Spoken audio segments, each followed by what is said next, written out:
सच्चिदानंदरूपाय विश्वोत्पत्त्यादिहेतवे तापत्रय विनाशाय श्री कृष्णाय वयं नुमः।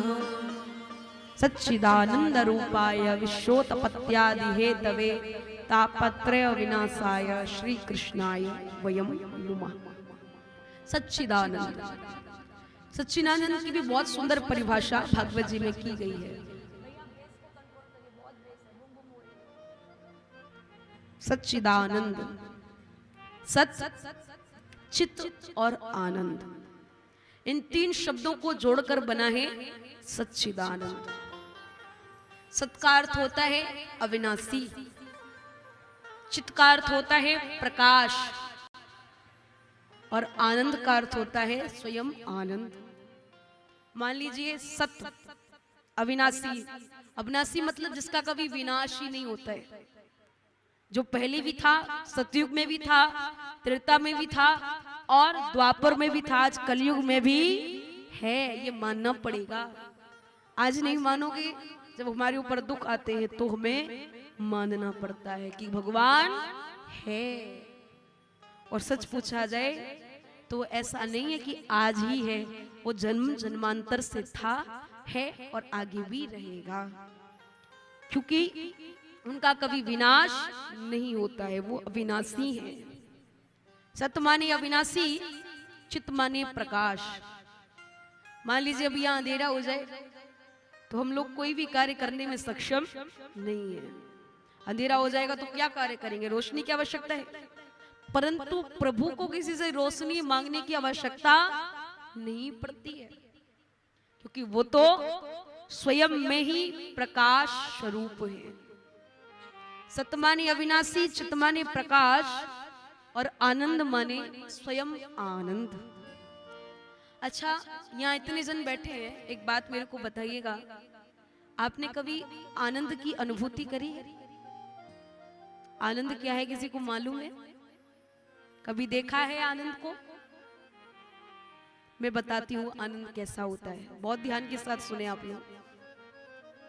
आनंद शायद आपने देखा होगा, हम कई लोगों की, साधारण लोगों की परिभाषा आपको बता रहे हैं, जिनको आनंद बहुत छोटी सी वस्तु लगती है उनके बारे में।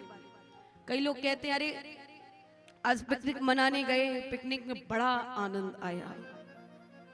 कोई कहता है अच्छे रेस्टोरेंट में खाना खाया, अरे आज तो खाना खा के आनंद आ गया। कहीं कोई पार्टी मनाने गया, कोई किटी पार्टी हुई, कोई वहां गया, खूब डांस वांस किया, खूब झूमे फिरे, बोले आनंद आ गया। उनसे पूछा जाए आनंद तुमने देखा है? और आनंद इतनी छोटी मोटी वस्तुओं में आता भी है क्या? मेरे हिसाब से तो नहीं आता है, क्योंकि आनंद सच मायने में देखें तो केवल एक भगवान नारायण का स्वरूप है। और आनंद वहीं आता है जहां उनसे कोई जीव ने अपना संबंध बना लिया हो, क्योंकि कहते हैं जिसका हरि से जुड़ा संबंध है उसको हर घड़ी आनंद ही आनंद है। जिसका हरि से जुड़ा संबंध है उसको हर घड़ी आनंद ही, वो उसको हर घड़ी आनंद ही आनंद है। जो प्रभु से जुड़ता है ना, जो प्रभु से अपना कोई संबंध बना लेता है ना, उसको आनंद आ सकता है। वहां मान सकते कि आनंद है, परंतु किसी पार्टी में, पिकनिक में जाने से, केवल कलयुग का प्रेम भाव, हंसी मजाक, हंसी विनोद करने से कभी जीव को आनंद नहीं आता है, क्योंकि आनंद भगवान नारायण का स्वरूप है। और जहां भक्ति में लीन कोई व्यक्ति होता है, जहां संसार से व्यक्ति अपना मोह दूर कर लेता है, वहां सच्चा आनंद आता है। आज मैं इस बात को सच में कह सकती हूँ, मुझे मालूम है जहां प्रभु गाथा गाई जाती है, जहां प्रभु कथा होती है, वहां सातों दिन आनंद बरसता है। और वहां भगवान स्वयं आनंद के स्वरूप में आकर हर भक्त के मन में विराजमान होते हैं। बोले आनंद स्वरूप भगवान की। सत माने अविनाशी, चित माने प्रकाश, आनंद माने प्रभु श्री नारायण। संत जन कहते हैं सत कहिए जो बिन सै नाही, चित कहिए जो सकल घट माही। आनंद घट घट करे आनंदा, ताकर नाम सच्चिदानंदा। जो हर एक जीव के मन में घट घट में वास करे वही सच्चा सच्चिदानंद कहलाता है। पर अपनी अपनी सोच है, अपना अपना भाव है। कोई किस रूप से मानता है, कोई राम को भी आनंद स्वरूप मानता है, कोई श्याम को भी आनंद स्वरूप मानता है। जो जिसका उपासी है, जो जिसको ध्याता है, उसको प्रभु उस स्वरूप में दिखाई देते हैं। पर प्रभु नाम में आनंद ही आनंद है। संत जन बताते हैं श्री सुखदेव जी महाराज जो 12 वर्ष तक अपने मां के गर्भ में रहे, जन्म हुआ, नाल छेदन तक नहीं होने दिया था महाराज।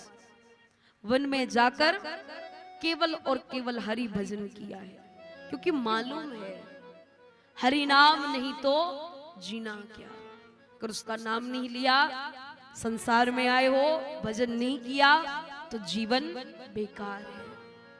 केवल जन्म लेते हैं, पढ़ते हैं, लिखते हैं, बड़े होते हैं, शादी विवाह हुए, बाल गोपाल इत्यादि हुए, उनका विवाह किया, नाती पोते हुए, केवल इसी को जीना नहीं कहते। ये कार्य तो पशु भी करता है। हाँ, पढ़ाई लिखाई नहीं करता है, बाकी सारे कार्य करता है। पर भगवान ने अगर हमें इंसान बनाया है, हम कुछ ऐसा करके जाएं इससे कि हमारा नाम हो। क्योंकि कहते हैं राम कहने से तर जाएगा, होगी घर घर में चर्चा तेरी, इस गली से गुजर जाएगा। कृष्ण कहने से तर जाएगा। जहां प्रभु नाम जुड़ जाता है उसका जीवन ही बदल जाता है।